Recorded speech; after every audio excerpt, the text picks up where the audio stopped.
अस्सलाम वालेकुम। ये हमारा पार्क है, यहाँ शाम को बच्चे भी खेलने आते हैं और हम भी कभी कभी।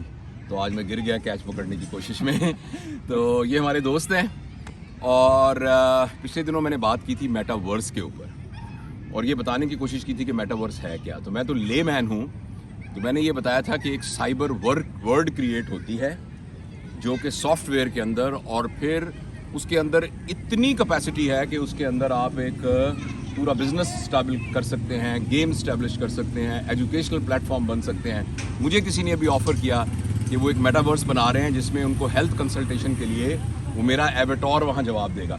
तो ये हमारे दोस्त हैं, ये एक्चुअली मेटावर्स डेवलपर हैं। तो हमने सोचा कि फ्रॉम द हॉर्सेस माउथ सुने, इनसे सुने कि ले मैन के लिए मेटावर्स है क्या। मैं यहाँ लगा देता हूँ आपको। वालेकुम भी कराइए।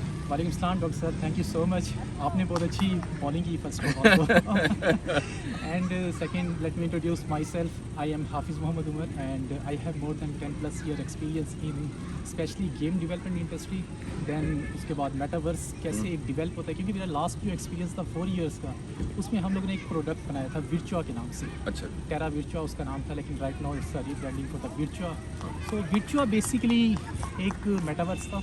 उस मेटावर्स के अंदर ना हम लोगों ने जस्ट कोशिश की थी कि कैसे एक वर्चुअल वर्ल्ड क्रिएट किया जा सके। अच्छा, मैं उससे पहले आपको इंटरप्ट करता हूँ। एक ऐसा आदमी, इसको जरा मेटावर्स को समझा दें कि होता क्या है। मेटावर्स एक लेमैन टर्म में अगर मैं बात करूँ तो मेटावर्स इस रियल वर्ल्ड की ना डिजिटल फॉर्म लाइक दैट। अगर हम इस पार्क में बैठे हैं तो आप कैसे एक डिजिटल वर्ल्ड के अंदर किस तरह इस पार्क में बैठ सकते हैं, दिस इज द एक simple layman term is the metaverse. Okay. So right now it's जो कि इंडस्ट्री इस टाइम काम कर रही है या कोशिश कर रही है कि कैसे एक मेटावर्स डेवलप किया जाए। तो कुछ लोग ये काम कर रहे हैं कि कंटेंट क्रिएट किया जाए 3D डिजिटल फॉर्म में, और उसके अंदर ये देख रहे हैं कि कैसे हम उसको इंटरेक्टेबल बना सकें। अब देखिए, फिज़िकल वर्ल्ड तो क्रिएट हो जाएगा, लेकिन उस फिज़िकल वर्ल्ड के अंदर किस तरह हम लोग एक फाइनेंस को डिस्कस कर सकते हैं। So there are the multiple parameters available in this metaverse term. So basically अगर हम देखें तो स्टार्टिंग से लेमैन टर्म से वेब 1.0 आया, वेब 2.0 आया, वेब 3.0 आया। सो ये एक इंडस्ट्री एक टाइम पीरियड था।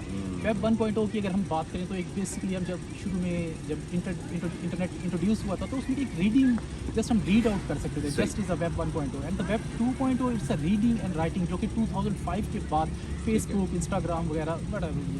दैन उसके बाद 2020 के बाद एक न्यू वर्ल्ड ही क्रिएट हो गया जिसको हम वेब 3.0 के नाम से इंट्रोड्यूस करते हैं। सो वेब 3.0 के अंदर ही ये मेटावर्स को भी हम डिस्कस करते हैं, ब्लॉकचेन को डिस्कस करते हैं, आर्टिफिशियल इंटेलिजेंस को डिस्कस करते हैं, मशीन लर्निंग को डिस्कस करते हैं। सो बेसिकली अगर हम थोड़ा सा एक एडवांस रहें तो हम ये कह सकते हैं कि मेटावर्स के अंदर किस तरह हम डॉक्टर साहब की एक कॉपी के साथ बात कर सकते हैं अगर डॉक्टर साहब अवेलेबल नहीं है। सो विद द और वो जो कॉपी बात करेगी वो मेरे पूरे डाटा की बेस के ऊपर मशीन लर्निंग से जवाब देगी। यानी मेरे एवाटार से ये पूछा जाएगा कि बताएं पेट में दर्द है तो क्या करना है, तो वो मेरी पूरी की पूरी जो मेरी तरबियत है वो सारी की सारी मशीन लर्निंग से लेकर मेरे बिहाफ पर वो बात कर सकेगा। एग्जैक्टली डॉक्टर साहब इस तरह के अब क्या होगा कि डिजिटल वर्ल्ड के अंदर ना हम क्या करेंगे, एक अवतार बनाएंगे जो कि डॉक्टर साहब का होगा। सो डॉक्टर साहब का जो अवतार होगा, पहले तो फर्स्ट ऑफ ऑल ना उसको अवतार को ना ट्रेन अप किया जाएगा with the help of machine learning and artificial intelligence की बेस पे। अब वो जो डाटा होगा वो डाटा सेट की बेस पर उस अवतार की बेस में ना स्टोर हो रहा है, सेव हो रहा है। इफ इन केस के डॉक्टर साहब अवेलेबल नहीं है तो आप क्या कर सकते हैं, आप उनके से जो भी क्वेश्चंस करेंगे तो उस डाटा सेट की बेस पर वो अवतार आपको रिस्पॉन्स करेगा। One of the good application जो कि मैंने टेरा विर्चुआ के बाद जिसके ऊपर काम किया है, एक बहुत ज़्यादा अंडरस्टैंडिंग की है, दिस इज़ अलीथिया। अलीथिया एक बहुत अच्छा प्रोडक्ट था। मैं उस पर ज़्यादा तो काम नहीं कर सका, लेकिन जितना मैंने उस पर काम किया या मैंने उसको अंडरस्टैंड किया, दिस वेरी गुड प्रोडक्ट। उसमें क्या था कि एक अवतार के साथ साथ NFT, बेसिकली अवतार क्या एक डिजिटल कलेक्टिबल NFT की अगर मैं टेक्निकल बात करूँ तो एक NFT है। NFT इज़ अ यूनिकनेस, आपकी एक यूनिक अवतार, क्योंकि डॉक्टर साहब की एक और कॉपी कोई नहीं बना सकता। तो दिस इज़ द एक सो उसके बाद क्या होगा कि उसकी बेस के ऊपर ना आपका एक डाटा सेट ना डेली बेसिस पर स्टोर हो रहा है, सेव हो रहा है, और उनका प्रोडक्ट ही यही था कि और वो एल्गोरिदम बनना शुरू हो जाएगा। तो देखिए मुख्तसर ये कि जैसे एक सॉफ्टवेयर है ना, एक सॉफ्टवेयर है जो जमा तफरीक करता है, जिसके जरिए हम 2 ज़रबे 2 4 कहते हैं तो उसको पढ़ा देते हैं, तो जब भी हम बड़ी कैलकुलेशन करेंगे वो कर देगा। इसी तरीके से मेटावर्स भी एक इस किस्म का सॉफ्टवेयर है जिस सॉफ्टवेयर के अंदर जो चीज़ रियलिटी में है उसको वो एक डिजिटल फॉर्म के अंदर क्रिएट कर दिया जाएगा।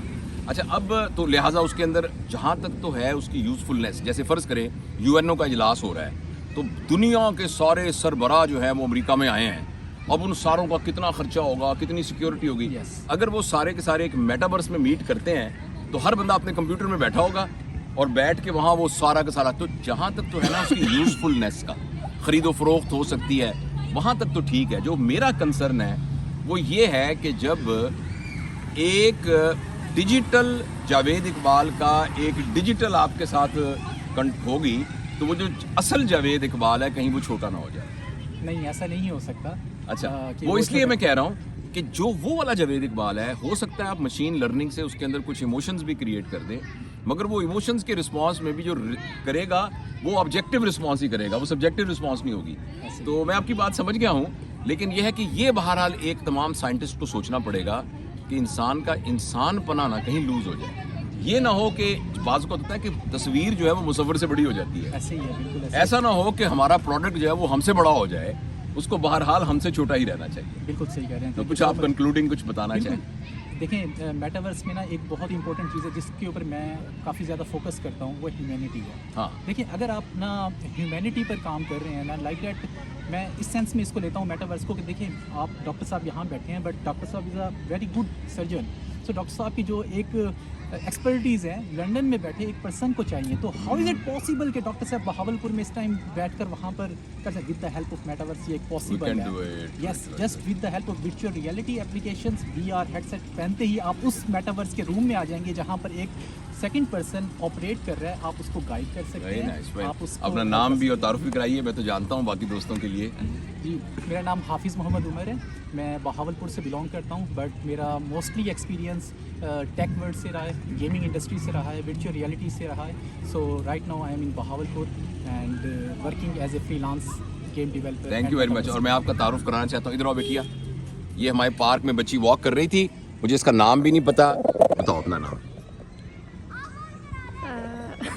I'm Fatma. हाँ. And I basically was born and raised in Qatar. All right. And now I'm here in Pakistan. Very nice. तो ये बिटिया यहाँ बैठी थी ना, तो मैंने कहा कि हमें फोटोग्राफर कोई नहीं मिल रहा, तो आप हमें शूट करें। So thank you very much Fatima, thank you, God bless you. ये देखिए जी, हमारा पार्क है। शाम को जब हम शाम सब लोग हम कहा करते होते हैं कि भी सब लोगों को थोड़ी देर एक्सरसाइज करनी चाहिए। देखो ये हमारी बहनें यहाँ वॉक कर रही हैं और ये सारा कुछ।